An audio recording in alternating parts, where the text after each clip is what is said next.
Bonjour chers amis, bienvenue dans cette nouvelle vidéo de la série des 10 plantes par saison. C'est l'automne et l'automne est une saison très abondante, vous allez voir ça.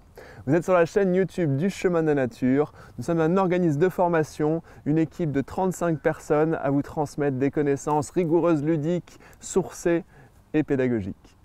Alors, on commence par le pissenlit, Taraxacum sp, c'est-à-dire qu'il y a plusieurs espèces de pissenlit, mais pour être sûr que c'est un pissenlit, on va dire, il faut que les feuilles lobées soient pointues, c'est important. Et que cette nervure principale ici soit bien arrondie. C'est valable pour beaucoup de plantes de ce sous-groupe, on va dire, de la famille du pissenlit, qui est la famille des astéracées, d'avoir un lait blanc, qu'on appelle un latex. Donc ça suffit pas, hein. S'il y a un latex, ça suffit pas à dire que c'est le pissenlit. Lorsqu'il y a la tige, qui est finalement un pédoncule qui porte l'inflorescence unique d'un pédoncule creux, a priori on est sûr que c'est le pissenlit. Là il n'y en a pas, donc je me fie au côté pointu, à la nervure arrondie, et vous allez voir, l'automne c'est la saison optimale pour ses racines, bien que on puisse trouver aussi des jeunes feuilles. Il y a beaucoup de jeunes feuilles à l'automne qui repartent. Voilà, c'est une belle jeune feuille de pissenlit, et ça, dans les salades, peut-être pas 100% pissenlit, mais mélangé avec d'autres, c'est super. Alors je vous montre la racine. Donc ce qu'il faut faire pour déraciner le pissenlit, là c'est dans un sol un peu sec, donc je vais peut-être avoir un peu de difficulté, mais l'idée c'est de quand même creuser en partant un peu de l'extérieur, parce que la racine peut se ramifier un petit peu, et donc l'idée c'est de la casser le moins possible. Donc moi j'ai toujours un petit couteau sur moi, c'est pratique, mais c'est pas l'outil optimal bien sûr, hein, mais l'avantage avec le couteau, c'est qu'on peut l'avoir sur soi tout le temps. Voilà, vous voyez un peu la racine. Bon là, elle a été un petit peu cassée ici.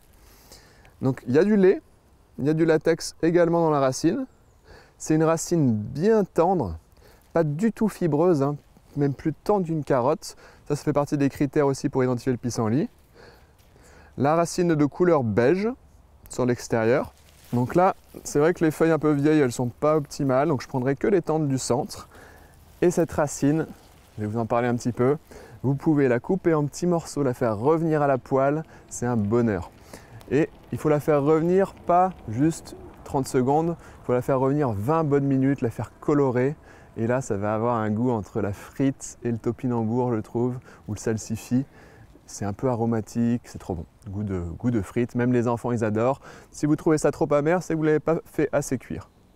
Au niveau des propriétés médicinales, on peut utiliser racines et feuilles, les plus belles de préférence également. On peut aussi choisir de n'utiliser que la racine à l'automne. Ça va être intéressant pour stimuler le foie et la vésicule biliaire, pour améliorer la digestion parce que c'est une plante tonique amère, tonique digestive, hein, qui va stimuler les sécrétions digestives, etc. par réflexe. Donc il faut qu'il y ait de l'amertume à ce moment-là.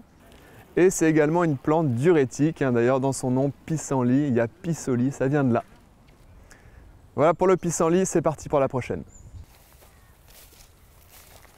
Waouh, regardez, un champ d'alière, une plante de la famille de la moutarde, d'ailleurs qu'on peut utiliser un peu comme la moutarde ou le réfort, qui appartient à la même famille d'ailleurs. C'est une plante assez facile à identifier si on a de l'odorat, parce que ces feuilles, si vous les froissez entre vos doigts sous le nez, sentent l'ail. Un mélange entre l'ail et le chou. Et sa racine, optimale à l'automne. Est-ce que j'y arrive là sans couteau? Non. Va être blanche et va avoir une odeur et un goût. Elle peut être plus grosse que ça. Et un goût incroyable de réfort ou de wasabi. C'est vraiment cette plante, le wasabi sauvage de chez nous. Donc avec ça, vous pouvez faire tout ce qu'on fait avec le réfort, notamment des petites tartinades, hein, qu'on utilise un petit peu comme la moutarde, pas qu'un petit peu d'ailleurs. C'est aussi possible d'en mettre un peu dans la salade, vous pouvez aussi aromatiser des huiles à la minute, en mettre dans la vinaigrette, vous pouvez voilà, en mettre un petit peu avec le poisson. Et les feuilles, vous pouvez les utiliser aussi, elles sont plus ou moins amères, ça dépend des fois, je ne sais pas pourquoi, parfois elles vont être peu amères, parfois très amères, et puis il y a tout entre les deux. Mais vous pouvez en mettre un petit peu dans la salade, vous pouvez en faire des pestos, vous pouvez Vous pouvez les faire revenir à la poêle aussi rapidement. Alors, notez que les feuilles sont quasiment jamais velues, donc il n'y a pas de poils, très très peu, à la comparaison de, par exemple, les feuilles de lierre terrestre, qui vont avoir toujours des petits poils un peu dressés partout sur la feuille, mais aussi de violettes qui vont également avoir des poils, et d'autres plantes finalement qui lui ressemblent, qui vont avoir des poils. Donc si vous notez qu'il y a une odeur d'ail et qu'il n'y a pas de poils, normalement pas de confusion possible. Surtout si vous avez de l'odorat, parce que odeur d'ail et racine avec une odeur de réfort. Voilà, c'est une plante dont on peut utiliser les feuilles, la racine, mais aussi les graines. Et donc à l'automne, c'est optimal pour les racines, encore pour les feuilles, regardez, elles sont belles, hein, belles feuilles bien tendres, mais aussi les graines. Donc, je vais vous montrer les graines parce qu'on peut les trouver en même temps. Il y a des années, on va dire, où il y a majoritairement la plante en graines, et d'autres où elle va être majoritairement, comme cette année, en feuilles. Donc plutôt pour les racines, et d'autres années plutôt pour les graines, en cette saison. Et voilà la lierre en graines, ou plutôt en fruits secs, hein, parce que là ce sont des fruits qu'on appelle des siliques, hein, dans la famille des brassicacées, la famille des choux. Et à l'intérieur, on voit les petites graines. Donc ces petites graines, alors soit vous avez un sac en tissu, c'est le plus pratique, et vous cueillez délicatement les tiges comme ça, que vous allez mettre dans votre sac en tissu et ensuite froisser et les graines vont aller dans le fond. Soit quand vous êtes sur place et que vous les goûtez, vous pouvez faire ça. Vous les mettez dans votre main comme ça, vous les écrasez délicatement et vous allez voir, je vais faire de la magie. Tadam! Voilà des graines. Voilà des bonnes graines d'alière. Et ça a le goût de wasabi, de moutarde, un peu comme la racine mais en plus fort, enfin un peu différent. Il y a aussi des lipides dedans, donc il y a un petit côté calorique. Hein. D'ailleurs, dans les graines de moutarde, il y a aussi des lipides. Hein, l'huile de colza, qui vient d'une plante de la famille de la moutarde, vient des graines de colza. Et ça, vous pouvez le manger directement sur place. Ça arrache, ça pique le nez. Et si vous voulez en faire une sorte de moutarde, vous l'amenez chez vous, il en faut quand même pas mal. Vous mixez, par exemple avec de l'huile de tournesol, un petit peu de vinaigre, du sel, un petit peu de miel, c'est sympa. Et c'est très bon. Il faut mixer parce que la graine est très dure. Si vous faites ça au mortier, soit vous avez un très bon mortier avec de la pierre bien rugueuse, soit vous allez galérer.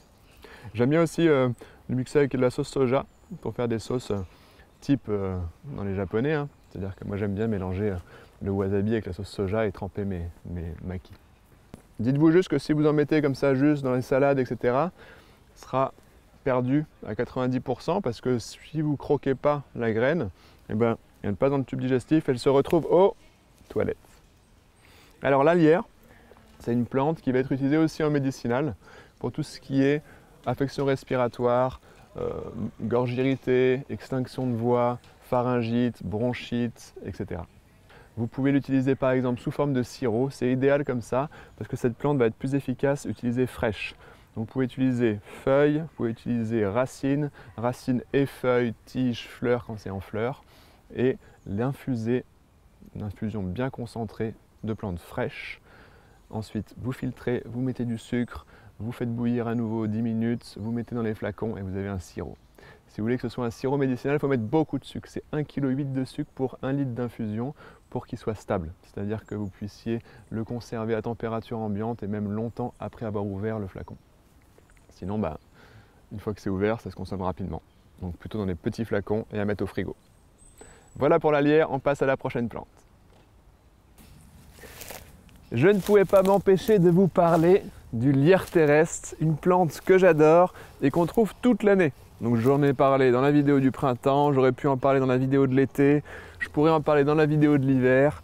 Donc j'en profite pour vous en parler. C'est une petite plante qui ressemble un peu à la feuille d'alière, mais qui va avoir des petits poils homogènes un peu partout, courts et un petit peu rêches, qui va avoir des bords crénelés réguliers, alors que la lierre c'est plus ondulé, irrégulier, qui va pousser en colonie parce que c'est une plante qui fait des stolons, rhizomes, c'est-à-dire des tiges rampantes sur le sol, parfois un peu souterraines, qui va fleurir au printemps et tout le reste de l'année, donc fin d'été, automne, hiver, et il va y avoir des feuilles comme ça qui partent du sol, donc en tapis.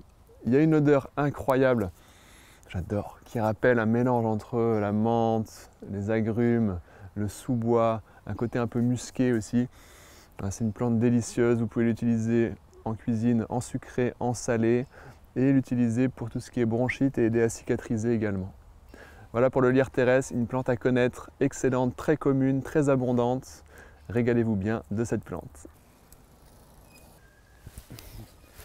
Roulement de tambour, quelle sera la prochaine plante? L'automne, c'est la saison optimale pour les racines. On a quelques jeunes pousses qui vont germer, ou alors des jeunes feuilles comme le pissenlit ou le plantain, etc. qui sortent. C'est aussi une saison intéressante pour des fruits, pour des graines. Donc franchement, l'automne, à noter que c'est une super saison. Bien sûr les champignons, mais les champignons ne sont pas des plantes, donc ce sera pour d'autres vidéos. Voilà, j'en profite en allant jusqu'à la prochaine plante pour vous parler du chemin de la nature. Donc comme je vous le disais, on a un organisme de formation, on propose des formations en ligne très complètes sur toutes ces thématiques, herboristerie, faire ses remèdes soi-même, se soigner par les plantes avec tout ce qu'il faut, des informations très complètes pour avoir tout ce qu'il faut finalement pour le faire en toute sécurité, ce qui est important. Tout est sourcé, tout est vraiment de grande qualité. Il y a des belles vidéos, il y a des jeux, des activités, voilà, tout ce qu'il faut pour apprendre de façon ludique et pédagogique.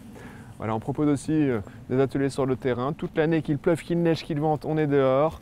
Et on propose des ateliers cuisine, faire ses remèdes, juste se balader à la rencontre des plantes. Aussi sur les champignons. D'ailleurs, on a une formation en ligne qui démarre septembre 2021. Donc n'hésitez pas à aller jeter un œil aussi. Et puis voilà. Donc vive les plantes et vive les champignons. On est parti pour la prochaine. Et c'est aussi la saison des glands, les glands du chêne, les glands des chênes. Les chênes sont les arbres les plus communs en France. Et oui, en France, il y a énormément de glands. Vous le saviez, non? Les glands sont le fruit donc des chênes, des fruits secs, indéhiscents, on appelle ça des akènes, qui vont avoir une peau un peu dure, donc cette peau, il faut l'enlever. Mais notez que dans les glands, il y a beaucoup de tanins. Les tanins, en grande quantité, déjà sont désagréables en bouche et peu digestes. Donc il va falloir enlever l'excédent de tanin. Pour ça, il faut cuire les glands à plusieurs eaux. Ou alors, si vous en utilisez de petites quantités, par exemple pour faire un succédané de café, vous pouvez les mettre direct, entiers comme ça, au four, à la torréfaction. Vous les laissez à peu près 45 minutes à 150 degrés. Ils vont avoir une couleur café. Et vous en faites ensuite une poudre que vous allez infuser. Et là, vous pouvez boire l'équivalent de 2 petits expressos ou alors mélanger ça avec du café et puis en boire 1 ou 2 comme ça par jour max. Là, il n'y aura pas trop d'excédent de tanin, pas de problème. Si jamais vous voulez en manger de grosses quantités, par exemple en mettre dans des cakes, dans des galettes, dans des tartinades, faire des crèmes de gland comme on fait de la crème de marron, qui est en fait de la crème de châtaigne, et bien vous pouvez enlever les tanins. Pour ça, il faut les cuire à plusieurs eaux. Si jamais ça va être mis dans une poudre, dans une pâte, etc., mieux vaut les mixer avant de les faire cuire à grande eau. Parce que plus ça sera en petits morceaux, plus la surface de contact avec l'eau sera grande, donc plus les tanins seront facilement extraits. Donc vous faites une sorte de purée, vous cuisez cette purée à grande eau, vous jetez l'eau dans un filtre fin bien sûr pour ne pas perdre du gland. Vous remettez ça dans la casserole, vous refaites cuire à grande eau, vous refiltrez et vous faites ça en moyenne 4-5 fois max, peut-être parfois 6, j'avoue, 7. Mais moi en moyenne, je suis plutôt autour de 4-5, surtout quand c'est fait en purée. Et là derrière, vous pouvez le faire sécher, le conserver, en faire des pâtés végétaux, mélanger ça avec des champignons, parce que c'est la saison des champignons, l'automne aussi. Vous pouvez aussi en mettre dans des galettes, des cakes sucrés, salés, crème de gland, c'est la classe. Vous pouvez faire ensuite torréfier cette farine pour lui donner ce petit goût de café, faire des liqueurs de gland, etc., etc. Donc ça, quand vous allez chez les potes et que vous leur proposez de la liqueur de gland, du pâté de gland, etc., vous faites un effet bœuf. Et des choses à raconter pendant le dîner. Les glands sont très nutritifs et caloriques, surtout riches en amidon bien sûr, mais aussi avec un petit peu de protéines et de lipides. Donc on ne mourra jamais de faim en France, il y a beaucoup de glands à manger. Allez, c'est parti pour la prochaine.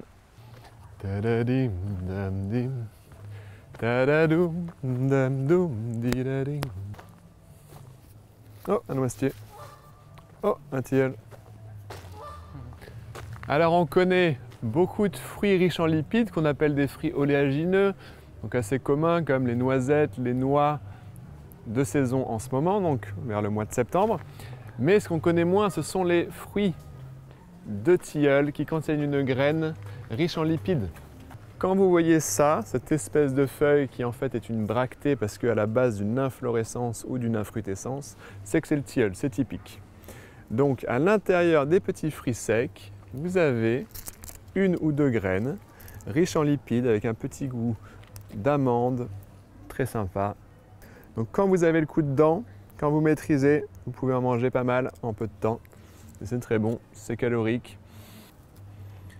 Donc pour le faire efficacement, je vous montre. Vous mettez le petit fruit sec dans la bouche. Vous croquez d'abord avec vos dents au début. Puis vous avancez un tout petit peu avec vos dents, vous croquez au milieu. Et encore une dernière fois, plus loin, ce qui va vous permettre d'avoir ouvert bien le fruit. Après, avec vos ongles, vous continuez et vous prenez la graine et on la mange. On peut aussi manger les fruits quand ils sont tout jeunes, mais là c'est plutôt vers le mois de juin-juillet, quand ils sont encore verts, on peut les faire un peu comme des capes par exemple.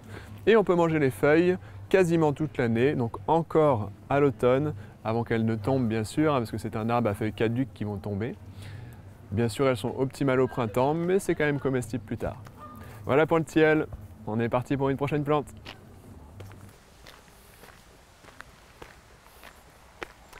Ah, venez voir, petit fruit de saison. Les sénelles de l'aubépine. Voilà, à l'automne, quand c'est bien rouge. On ne confond pas l'aubépine avec d'autres fruits parce qu'à l'intérieur, il y a un ou deux noyaux. Ça pourrait être confondu avec l'églantier, mais à l'intérieur des cynorrhodons de l'églantier, il va y avoir plusieurs petits fruits secs recouverts de poils, fameux poils à gratter. Là, on a un noyau parce que c'est l'aubépine à un noyau. Voici sa feuille, une feuille entière découpée. On dit qu'elle est lobée, pénatillobée, parce que les nervures sont pennées, c'est-à-dire qu'elles partent de part et d'autre de la nervure principale. Il va y avoir des petites dents sur l'extérieur. Voilà, les fruits se mangent, de préférence bien mûrs. On peut les manger directement comme ça. Ça va être un peu parfumé, ça rappelle des parfums entre la pomme et la poire. C'est un peu farineux. C'est aussi pour ça que je préfère les consommer soit sous forme de sirop, soit sous forme de confiture, soit sous forme finalement de purée qui va être mélangée pour des pâtés végétaux ou diverses compotes avec d'autres fruits. Si jamais vous voulez faire une purée avec, c'est bien de le faire bouillir pour le ramollir et ensuite le réduire en purée en enlevant les noyaux, donc dans un moulin à légumes, mais gardez bien l'eau. Donc si vous faites bouillir avec très peu d'eau, parce que si vous jetez l'eau qui aura permis de faire bouillir, vous allez jeter tous les parfums, tout le goût de la plante, c'est dommage.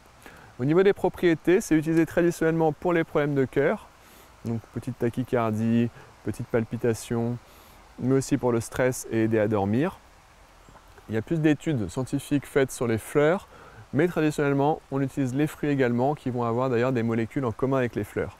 Donc pourquoi pas utiliser les fruits aussi, mais à choisir, choisirez les fleurs, ou alors vous pouvez faire un mélange des deux. Voilà, l'aubépine s'appelle aussi épine blanche parce qu'il va y avoir des épines, des petits rameaux pointus, et blanche parce que l'écorce est claire. Très commun, planté dans les haies, voilà, ça fait une bonne barrière parce que les épines, voilà, ça pique, donc les animaux ne passent pas. C'est apprécié des oiseaux, d'ailleurs la plupart des graines sont mangées par les oiseaux et c'est comme ça que l'aubépine se sème. On peut manger également les feuilles, mais en cette saison, c'est pas optimal, elles vont tomber, hein, c'est un arbuste caduc. Donc c'est plutôt la saison des fruits. Voilà, c'est parti pour la prochaine plante. Je vais vous parler maintenant du panais, le panais sauvage. Le panais sauvage qui appartient à la famille des apiacées, qu'on appelait avant ombellifères, du fait de ces ombelles d'ombellule. C'est-à-dire que ces petites tiges qu'on appelle des pédoncules partent du même point. Au bout, il y a à nouveau des toutes petites tiges qu'on appelle des pédicelles qui partent du même point. Et l'ensemble forme un petit peu comme une ombrelle. Ça, c'est typique de la famille. Le panais ressemble pas mal à d'autres plantes comme la berce surtout. Sauf que, si vous regardez ces feuilles, à la fois sur la tige ici ou les feuilles basales, ce sont des feuilles composées de plusieurs parties. Et les folioles ne vont pas avoir de petites tiges qu'on appelle des petits pétiolules. Ça, c'est le pétiole. Et s'il y avait eu une petite tige ici qui écartait la foliole du rachis principal, ça s'appellerait un pétiolule. Il n'y en a pas ou presque pas chez le panais, alors que pour la berce commune, il y a un pétiolule. Il y a aussi moins de poils. La berce va avoir des poils assez longs et rêches, alors que le panais va avoir plutôt un petit duvet, des poils très courts, fins et doux. Voilà, sinon la tige est cannelée, légèrement anguleuse. Les fleurs sont jaunâtres, verdâtres. Alors on le voit ici. Alors que la berce, par exemple, les fleurs sont blanches et beaucoup plus grosses. Et les fruits ressemblent beaucoup, mais ils sont un peu plus petits. Et vous pouvez noter également qu'il y a un petit peu moins de pédoncules pour le panais que pour la berce. Comme la carotte sauvage, c'est une plante bisannuelle. Les plantes bisannuelles font leur cycle sur 2 ans, c'est-à-dire que la première année, ça va faire des feuilles, la racine va grossir, et le printemps de la deuxième année, il va y avoir une tige, des fleurs, des fruits, des graines, et ensuite elle va mourir. Donc ça veut dire que si on veut récupérer la racine, on la récupère dans sa première année, avant que la tige ne commence à sortir, parce qu'à ce moment-là, la plante puise dans la racine, elle va devenir fibreuse et dure. C'est pas toxique, hein, c'est pas un problème, mais on aura encore un peu de parfum, mais on n'aura pas une consistance intéressante. Donc ça peut être utilisé éventuellement pour un bouillon, mais pas plus. Donc si on veut la racine, ça va être généralement, on dit à l'automne de sa première année, mais ça peut être jusqu'au début du printemps de sa première année, ou finalement au tout début de sa deuxième année. Mais vraiment au tout début, parce que sinon après ça puise trop. On peut manger ses feuilles également, on peut manger la jeune tige quand elle est souple, on peut manger les fruits qui sont très parfumés, ça rappelle un peu le zeste d'orange comme la berce. Et les feuilles, elles rappellent un petit peu le goût de panais d'ailleurs. Hein. Sa racine, parfum de panais impressionnant. Bon, les racines sont plus petites que les racines de panais qu'on trouve dans le marché, parce que c'est une espèce qui a été sélectionnée. Donc elle est plus petite en sauvage. Tout se mange. Au niveau des propriétés médicinales, on peut utiliser les fruits secs et les racines pour calmer les spasmes digestifs. Donc c'est intéressant pour ça, par exemple sous forme de teinture mère. C'est la même chose qu'une alcoolature, c'est-à-dire une macération de plantes fraîches dans de l'alcool. Vous pouvez utiliser un alcool classique, vodka, rhum, etc. Et vous mettez 100 grammes, par exemple, hein, c'est 1 pour 2, 100 grammes de plantes fraîches hachées pour 200 grammes d'alcool. Vous laissez pendant 3 semaines en remuant tous les 2 jours, vous filtrez et c'est prêt. Vous avez votre alcoolature. Voilà, c'est une plante qui pousse plutôt dans les sols secs et basiques. Notez que le panais est très phototoxique, donc quand vous le récoltez, mettez des gants, parce que si le jus de la plante se met sur votre peau à la lumière, vous risquez des brûlures pouvant être assez graves. Voilà pour le panais, chers amis, on passe à la prochaine. Ah, bien sûr, l'automne, on ne peut pas ne pas parler des châtaignes et des marrons. Ce qui est différent, attention. Quand on parle de crème de marron, crème de châtaigne, marron glacé, c'est en fait une variété de châtaigne. Mais le marron, c'est la graine du marronnier d'Inde ou marronnier blanc. Finalement, la seule ressemblance, ça va être dans le nom. Hein. En automne, c'est aussi la saison de la pluie. La preuve, il pleut. Donc voilà, une feuille de châtaignier à ma main gauche, une feuille de marronnier à ma main droite. Rien à voir. Là, on a une feuille simple dentée. Là, on a une feuille composée palmée, c'est-à-dire composée de plusieurs folioles et disposée palmée, c'est-à-dire comme les mains, comme les doigts d'une main. On a aussi des folioles dentées, mais moins pointues hein, et plus nombreux que les dents des feuilles de châtaignier.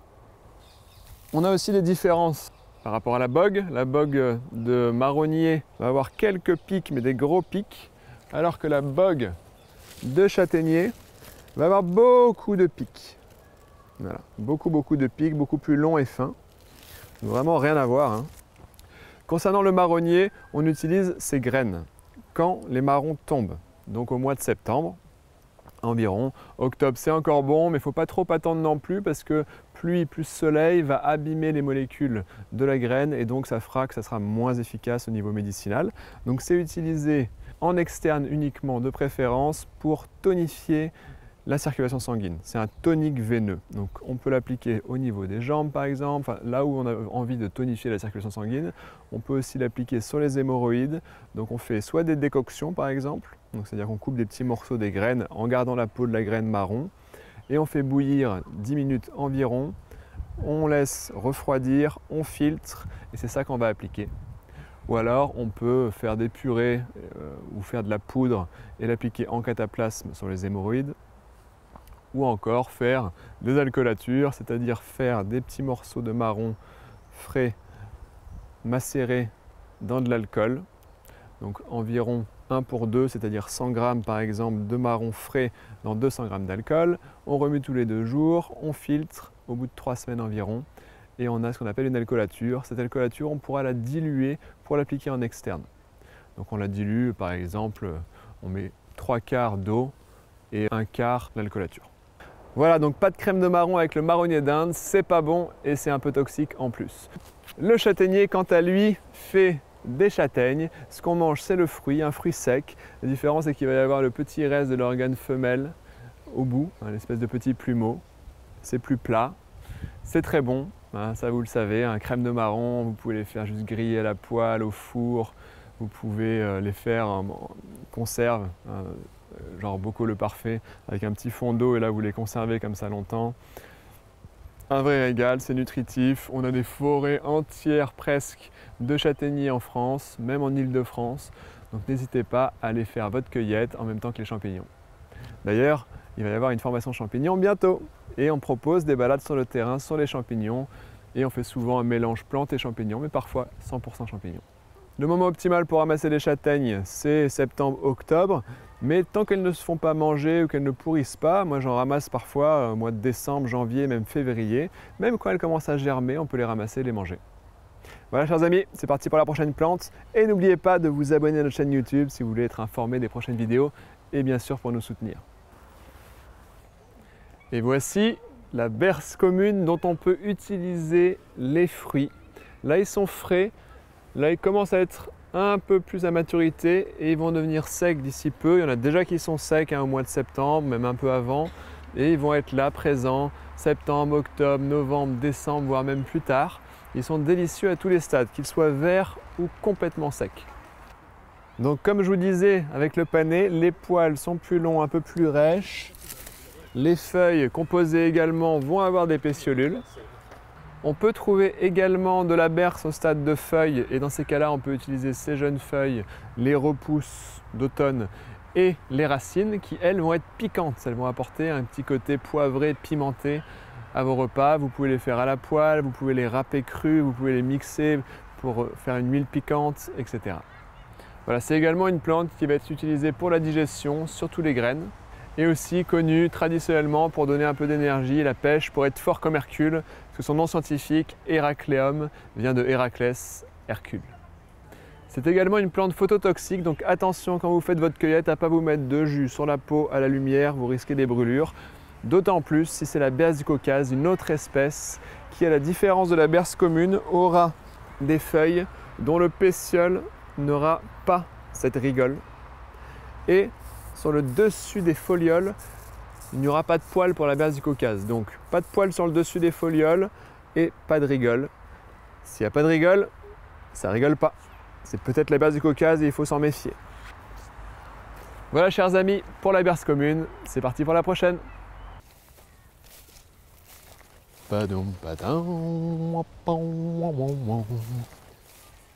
Voici un autre fruit sec, oléagineux, c'est-à-dire riche en lipides, bien de chez nous. C'est un arbre aussi très représenté en France, le hêtre. On a des forêts entières de hêtres qu'on appelle des hêtrés. Et voilà son fruit. Donc à l'intérieur de la bogue, on a des fruits secs. Et à l'intérieur du fruit sec, on a une graine. Et c'est cette graine qui va être riche en lipides, très intéressante, que vous pouvez manger et torréfier à la poêle pour enlever la petite peau. Parce que la petite peau est un petit peu âpre, astringente du fait des tanins. Et paraît-il, si on en mange trop, ça peut faire un petit peu mal à la tête. Donc mieux de l'enlever ou alors d'en faire de l'huile. J'en ai jamais fait personnellement, mais il y a certaines personnes qui conseillent à en faire aujourd'hui. Voilà, ça serait une huile qui se conserve bien. Vous pouvez bien sûr les ramasser sur l'arbre, mais quand la bogue commence à s'ouvrir, ou alors les ramasser au sol. Il y a des années, c'est l'abondance, d'autres un peu moins, voilà, ça alterne. Et quand il y en a beaucoup. Donc n'hésitez pas à vous régaler. Entre les noix, les noisettes, les faines de hêtre, on est gâtés. Merci beaucoup chers amis pour votre attention durant cette vidéo. J'espère qu'elle vous a plu. Je vous rappelle que si c'est le cas, n'hésitez pas à mettre un j'aime, un commentaire et à partager la vidéo autour de vous. Ça nous soutient beaucoup. Merci d'avance. Et si vous voulez approfondir ces connaissances et vous former à la cueillette, à la botanique, à la cuisine sauvage, à l'herboristerie et sur les champignons, le lien vers nos formations en ligne est dans la description. Alors n'hésitez pas. Bye, ciao.